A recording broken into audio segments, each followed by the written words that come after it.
malonu ir dėkoju, kad turiu galimybę sugrįžti, lyg ir sakyčiau, praeitį. Sutikau kai kurios kolegas čia, su kuriais taip pat ir savo. Ar labai pasikeitė tie kolegos? Ne, žinokit, atpažinau visus.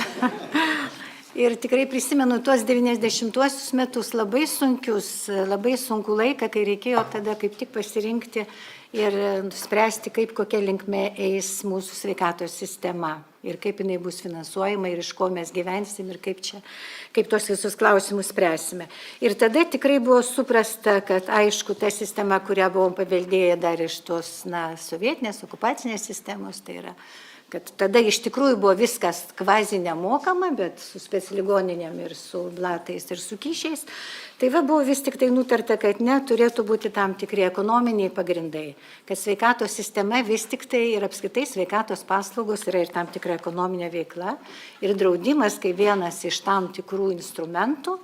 Tai yra draudiminiai pagrindai sveikatos priežiūros, iš tikrųjų yra viena iš tų, galbūt tokių galimybių surinkti tam tikras lėšas ir kontroliuoti, kaip jos yra skirstomos. Tai yra neįsivaizduoti, kad viskas ateina kažkaip, kažkur iš dangaus.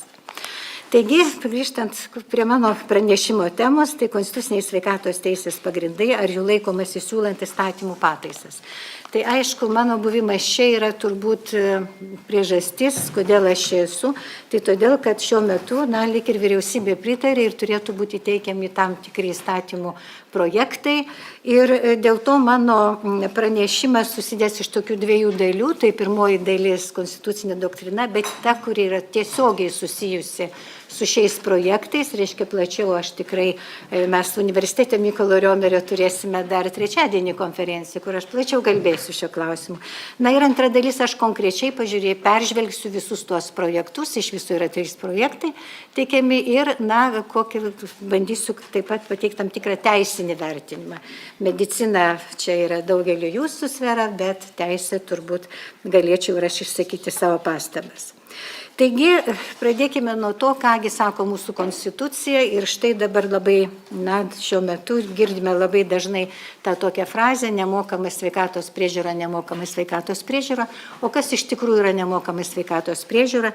Tai dar 2013 metais ir 2014 metais Konstitucinis teismas priėmė vieną iš nutarimų, vėliau jį aiškino 2014 metais ir šiame nutarime Konstitucinis teismas labai aiškiai pasakė, kad nemokama sveikatos priežiūra visų pirma yra finansuojama iš valstybės biudžeto.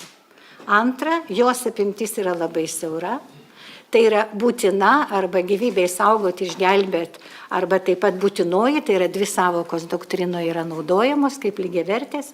Ir jos mastą turi nustatyti įstatymų leidėjas ir būtent gaunančias paslaugas jokių, aišku, kažkokių papildomų mokėjimų neturėtų būti, nes tai iš tikrųjų yra ta tokia sveikatos priežiūra, kuri yra tikrai turėtų būti visiems prieinama, net ir tiem, kurie nemoka jokių sveikatos draudimo įmokų, nes sveikatos draudimo įmokas, aišku, jau iš jų formuojamas kitas, tai yra sveikatos draudimo fondas.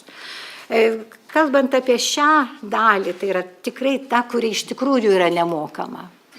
Tai šioje dalyje Konstitucinis teismas vis tik pasakė, čia prioritetas yra taip vadinamom valstybinėm sveikatos priežiūros įstaigom, jos yra expressis verbis ir pačios Konstitucijos nuostatose. Ir taip pat ši garantija apima ir tai, kad tokių sveikatos priežiūros įstaigų mes turime turėti.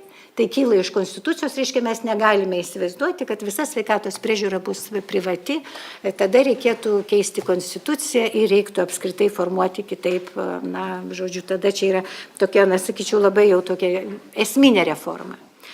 Dabargi Konstitucinis teismas, aiškindamas Konstituciją, pasakė tikrai, o visos kitos paslaugos, kurių neapima būtent šita taip vadinama būtinoji arba taip vadinama iš tikrųjų ta nemokama, tai štai visos kitos paslaugos, jos turi būti grindžiamos sveikatos draudimu.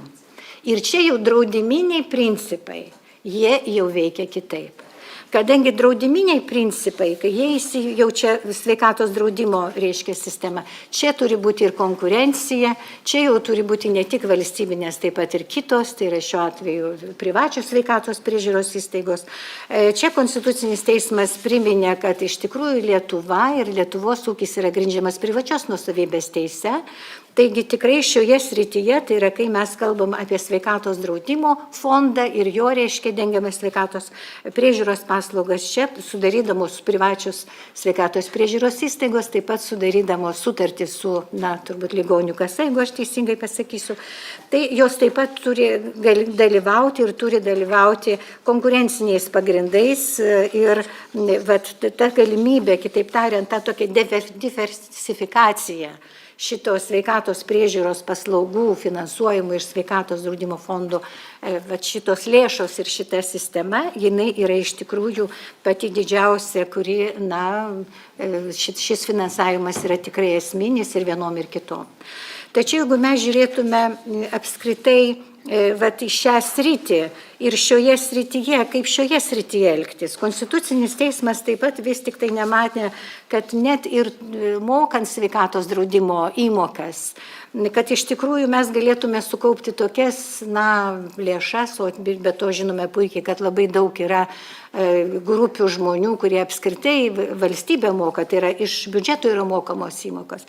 Tai yra Konstitucinis teismas irgi matė, kad tai iš tikrųjų nėra taip jau įmanoma, kad visos paslaugos galėtų būti pilna apimtimi dengiamos iš sveikatos draudimo ir dėl to suformavau tam tikrą nuostatą, kad pagal Konstituciją įstatymų leidėjas turi įgaliojimus nustatyti ir tai, kad už tam tikras sveikatos priežiūros paslaugas turi būti atsiskaitoma iš privačių, kaip antai savanoriškos sveikatos draudimo fondo lėšų ir taip pat tiesioginių asmenų reiškia mokėjimų ir tam tikrais atvejais paciento pasirinkimų, pageidavimų tam tikras sveikatos priežiūros paslauga finansuojama iš privalomojo sveikatos draudimo lėšomis.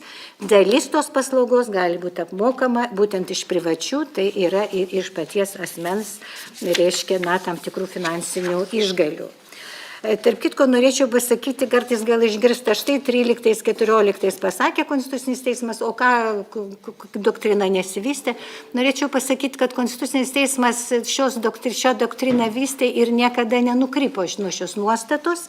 Ir norėčiau priminti mums visiems, kad ką tik balandžio 10 dieną yra priimtas Konstitucinio teismo nutarimas, kuris taip pat liečia sveikatos priežiūros paslaugas, tai yra problemos, kai negalime susilaukti vaikų natūralių būdų, žodžiu, turbūt visi apie tai žinote, tai esantį šioje auditorijoje. Ir štai Konstitucinis teismas šiame nutarime vėlgi, formuodamas doktriną, aiškinamas Konstitucijos 53 straipsnis, tiesiai šviesiai sako, kad kiekvienas asmuo turi rūpintis savo sveikata, pagal išgalės prisidėti prie jos priežiūros finansavimo, taigi gali savanoriškai papildomai drausti savo sveikatą, apmokėti tam tikras sveikatos priežiūros paslaugas, jų dalį teikiamas tiek valstybinėse, tiek kitose sveikatos priežiūros įstaigose.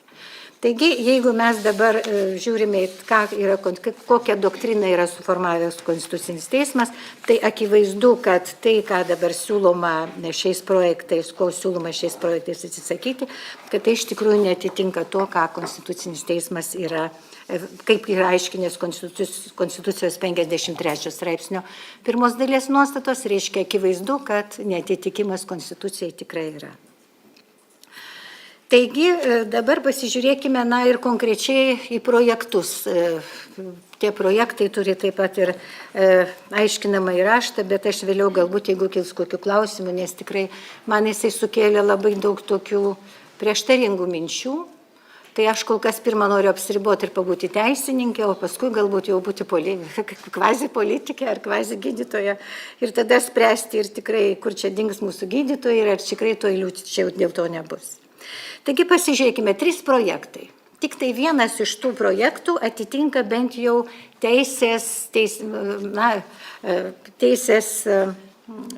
ta technika, sakytume, teisėkūros technika. Ir tai yra tas projektas, kur Sveikatos apsaugos ministerija nenorėtų daryti ex post vertinimo. Tai šioje srityje tikrai tas projektas dėl turinio galime diskutuoti, galbūt tikrai neaišku tada, o kas apskritai darys tą tokį vertinimą ir apskritai tas ex post vertinimas turbūt kyla iš kitų teisės aktų. Tai žodžiu, to, ko ministerija nenori, jinai tikrai parašė gan gerai. Bet štai kiti teisės aktai ir dėl sveikatos sistemos, ir dėl sveikatos priežiūros, turėčiau pasakyti, man kelia šiokį tokį liūdesį ir matydama savo buvusius kolegas, galvoju, gal ir man laikas jau būtų grįžti prie sveikatos konsultantė, būti ministerijoje ir ko nors abejoju, ar mane po šitų visų pranešimų kas nors kviestų. Taigi pasižiūrėkime, kodėl čia aš esu tokia priekabi. Taigi pažiūrėkime sveikatos sistemos įstatymą ir tie pakeitimai, kurie yra siūlomi. Galbūt reikėjo man turėti skaidrės, bet tiek to turbūt visi galime juos susirasti, o aš ir šiek tiek trumpai pristatysiu. Tai visų pirma, kokios yra ir dvi esminės problemos. Žodžiu, toks projektas, koks dabar yra, vyriausybė gal gali sau leisti tokią privilegiją teikti, kas jai patinka, bet turbūt Seime nemanau, kad jis turi sulaukti pritarimo dėl kelių aspektų. Visų pirma, kad sveikatos sistemos įstatymas nuo 2013 metų 2014 niekada nebuvo suderintas su Konstitucinio teismo išaiškinimu ir doktrina. Tai žodžiu, pagal jį nemokama sveikatos priežiūra tebėra ir iš valstybės biudžeto finansuojama, ir sveikatos draudimo fondo lėšos. Tas visiškai neatitinka, prieštarauja Konstitucijos nuostatom ir tokia, tai žodžiu, visų pirma, prieš pradedant ką nors keisti sveikatos sistemos įstatymą, reiktų jį vis tik sutvarkyti ir pasižiūrėti į 2 straipsnį, jo 19 dalį ir pasakyti iš tikrųjų, o kas tai yra nemokama. Tai yra tiesiog pasižiūrėti galbūt į Konstitucinio teismo žodžius ir juos, galbūt perkelti, sakyčiau, tiesiai šviesiai.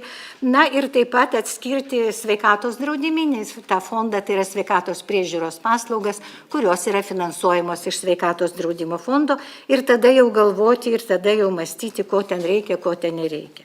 Tai žodžiu, apskritai šis įstatymų projektas yra labai nuo pat savo pradžių, nuo pat tų žodžių, yra nuo pat to, kitaip tariant, kad straipsniai, kuriuos siekiama keisti, jie patys nėra suderinti su Konstitucija. Tai ir jų pakeitimai natūraliai taip pat. Bet iš tikrųjų čia mane nustebino kitas dalykas, nes viena iš nuostatų, kurią žadama keisti, būtent viena iš šio įstatymo nuostatų, tai yra žadama keisti 26 straipsnio 4 dalies 4 punktą. Atsiprašau, aš jau čia peršokau į sveikatos draudimo įstatymą, bet tuoj čia man labai atsiprašau, kad ne. Bet ten irgi tos pačios problemos, tai žodžiu, ne, taip. Tai sveikatos sistemos įstatymo vienos iš nuostatų, kurias žadoma, kurias siūloma keisti, tai norėčiau pasakyti, kad jų apskritai tame įstatyme nėra. Tai va čia jau tas, kaip mane, kaip iš teisės mokslo atėjusią, visiškai nuvilia, kadangi aš tada galvoju, o kaip tada yra su visais kitais dalykais, kokie yra taisomi, daromi ir taip toliau. Kadangi nepasižiūrėta ir siekiama būtent pakeisti vieną iš sveikatos draudimo įstatymų nuostatų, tai yra 11 straipsnio, daryti tam tikrus vienos dalies, reiškia, pakeitimą, kai tokios punkto toje dalyje apskritai nėra. Dabar aš taip kažkaip iš pradžių labai taip kažkaip pasimečiau, bet paskui supratau, kad norima keisti kitą įstatymą, kuris dar yra neįsigaliojęs. Ir tai iš tikrųjų kitas įstatymas, kuris dar neįsigaliojęs, tai yra kuris buvo priimtas pernai metais birželio ar kada, ten 24 dar metais, tai būtent tame pakeitimo įstatyme nuostata, kurią norima keisti dabar yra. Taigi, šis, reiškia, projektos visiškai neatitinka teisėkūros taisyklių elementarių, kadangi tu negali keisti to, ko nėra, tu turi keisti tik tai tą, kas egzistuoja. Reiškia, turi būti keičiamas projektas ir jeigu jis toks ateis, tai Teisės departamentas šitą jau tikrai pamatys labai aiškiai, kad turi būti vis tik keičiamas kito įstatymo nuostatos, nežiūrint to, kad dar jis ir neįsigaliojo. Bet tik aš norėčiau atkreipdėmėsi. Bet sveikatos ministerija, kai išsibraukė tą ex post savo kompetenciją, parašė teisingai. Jinai būtent nurodė šitą pakeitimą įstatymą, bet visos kitos nuostatos, kurios susijusios jau su paciento teise, sakyčiau, jos, sakyčiau, yra taip kažkaip labai neapdairiai, norima atimti, nuimti, paimti, bet net nežiūrima, kaip tai padaryti.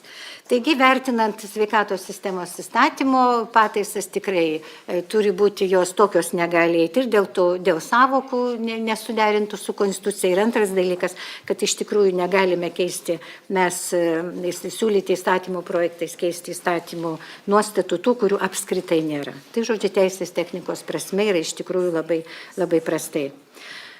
Kitas įstatymas, apie kurį norėčiau pasakyti, tai jau ta, kur ministerija save atpalaidavo nuo darbų, tai gal ir formaliai ir neblogai, bet kitas įstatymas dėl sveikatos draudimo. Ir vėl tos pačios bėdos. Viena iš nuostatų, tai yra tai, kur norima keisti, tai yra noras yra keisti 26 straipsnių 4 dalies 4 punktą, vėl ta pati istorija. Jo jame galiojančiame nėra.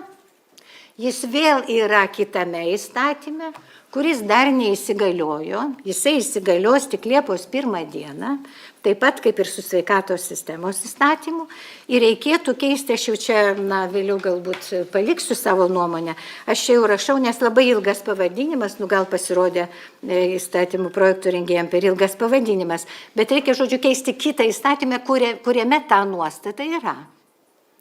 Tai žodžiu, ta dalis, aš net nežadu kalbėti apie tą dalį, kadangi keisti to, ko nėra, eiti ten, kur, kaip čia pasakyti, aš nežinau, čia kažkokios pasakos ar pasakėčios man primena. Tai žodžiu, čia tikrai yra tokia, neapsižiūrėjai, nežinau kaip pavadinti. Dabar kita sveikatos draudimo įstatymų nuostata, kurią žada keisti ir kuri iš esmės atsako ir pasako tiesiai šviesiai to, ko norima visais tais pakeitimais. Tai čia yra noras būtent keisti sveikatos draudimo įstatymas, tai ta nuostata tikrai yra. Čia jau bent jau galų gale, jau 10 straipsnių 5 dalis tikrai jinai yra. Ir siūloma ją išdėstyti kitaip, atsisakant galimybės, reiškia apdraustai, tos dalies atsisakant ir paliekant tik tai, kad vaistų ir medicinos pagalbos priemonių naudojimų hospitalizuotiems stacionarinėse asmens sveikatos priežiūros įstaigose apdraustiesiems gydyti išlaidos apmokamos iš privalomo sveikatos draudimo fondo biudžeto ir išmetamas sakinys, sakantis, kad išskyrus atvejus, kai apdraustasis savo iniciatyva, gydytojo rekomendacija pasirinka brangesnius vaistus, medicinos pagalbos priemonės, negu yra nustatyta gydymo metodikoje ir šiuo atveju tą skirtumą.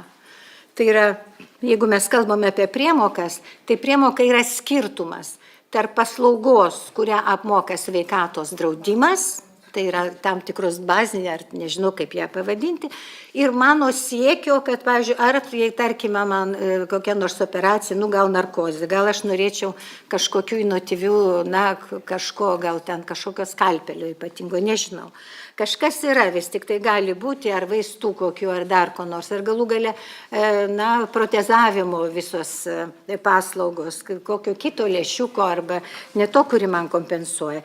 Tai tokiu atveju, pats išmetant šitą dalį, tai yra išbraukiant ir keičiant šitą dalį ir paliekant ją pliką, kuri atrodo apskritai, jeigu taip skaitai, nieko blogo lyg ir.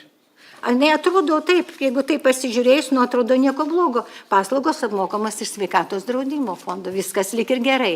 Bet kai nelieka tos antros dalies, tai rezultatas koks, akivaizdu, kad tai yra paciento teisių ribojimas. Pacientas, kuris moka sveikatos draudimo įmokas ir kuriam pagal įstatymus visus, sveikatos draudimo visus sistemą priklauso tokia sveikatos priežiūros paslauga, jeigu jis nori pasinaudoti ją gaudamas kažkokią kitą, reiškia, kažkokią brangesnį vaistą ar kažkokią kitą priemonę, jis tos paslaugos apskritai negauna. Nes su ta savo siekiu, reiškia, su ta savo kita, siekiu brangesnių vaistų ar kokios nors kitos, reiškia, procedūros galbūt, kuri neįeina į tą standartą, tu tada turi mokėti pilną kainą. Bet norėčiau atkreipdėmėsi, nereiktų klaidinti visuomenės.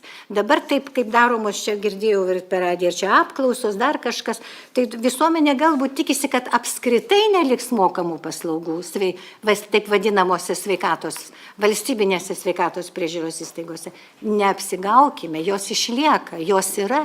Joks projektas mokamų, pilnai apmokamų sveikatos priežiūros paslaugų ir valstybinėse, ir natūralu privačiuose tikrai jokie šitie projektai neliečia.